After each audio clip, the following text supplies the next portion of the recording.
काहीच बरेचसे इथे गणपती आहे, तुम्ही बघू शकता. एकदम चांगले चांगले आणि नवीन नवीन. वागाच एकदम खतरनाक मला दुकान भेटलं, एकदम मस्त डेकोरेशनचं सामान आहे. शुभ सकाळ मित्रांनो, मी रामराम मंडे. पहिलं तर तुम्हाला happy independence day, 80th happy independence day. तर काही बऱ्याच दिवसामध्ये ब्लॉग्स आहेत.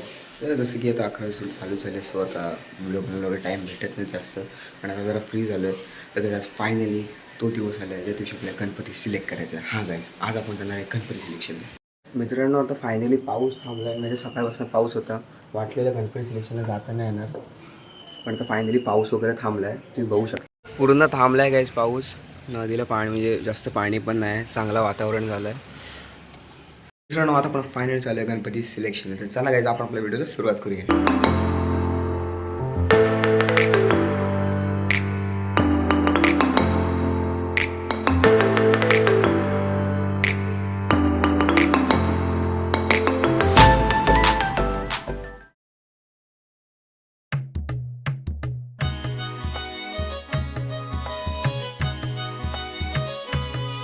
मित्रांनो, फायनल तो क्षण आला जिथं आपण गणपती आता चूज करणार आहे. बरेचसे गणपती मला दिसत होते आणि बरेचसे मला आवडलेले पण होते, पण आमचं बजेट तसं म्हणजे बोललात ना दरवर्षी तर तो 1000पर्यंत होता.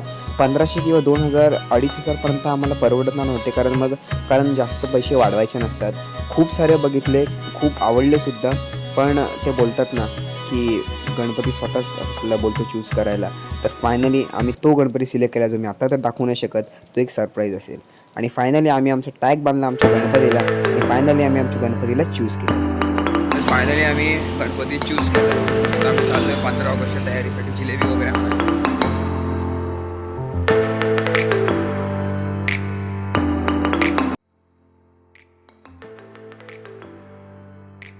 गाईज फायनली आम्ही सगळं पॅकअप वगैरे सगळं एकदम प्लॅन करून आम्ही येतो जिलेबी घ्यायला. तिथे काही जिलेबी तर गाईज मला ऑरेंजवाली आवडते, सो ऑरेंज आणि मी आपली येल्लोवाली एकदम सिलेक्ट केली आणि त्याला बाय केलं. आणि त्यानंतर मग मी विचार करत होतो की थोडं घरासाठी भाजी काम वगैरे सगळं म्हणजे घ्यायलाच पाहिजे. आणि आज गाईज गर्दी तर एवढी होती ना, पूर्ण ट्रॅफिक होता.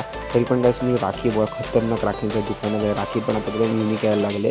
त्यानंतर आम्ही सगळं काम केलं आणि नंतर मी विचार केला की मी जरा डेकोरेशनच्या दुकानात. जसं मी डेकोरेशनच्या दुकानात पोचतोच तसं तो दादा बोलतो की जर तू आत्ता घेतोयस तर तुला जास्त मटेरियल भेटणार नाही.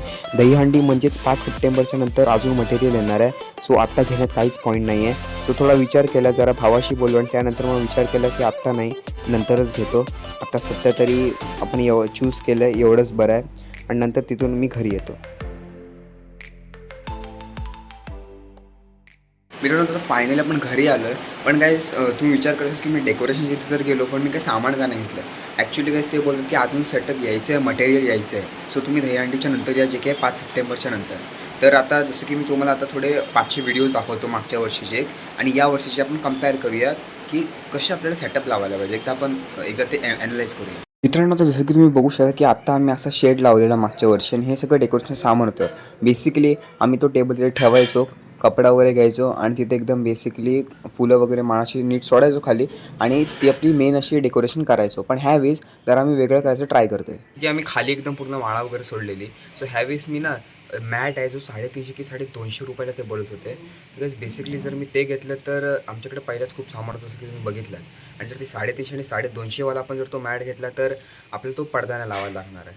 सो मी खूप प्रयत्न करते की एकदम कमीत कमी सामान आम्ही घ्यावं. बाकी काही डेकोरेशन आणि गणपतीचं सगळं सामान तर मी नंतरच घेईन. आता फक्त चूजिंग होती गणपतीची.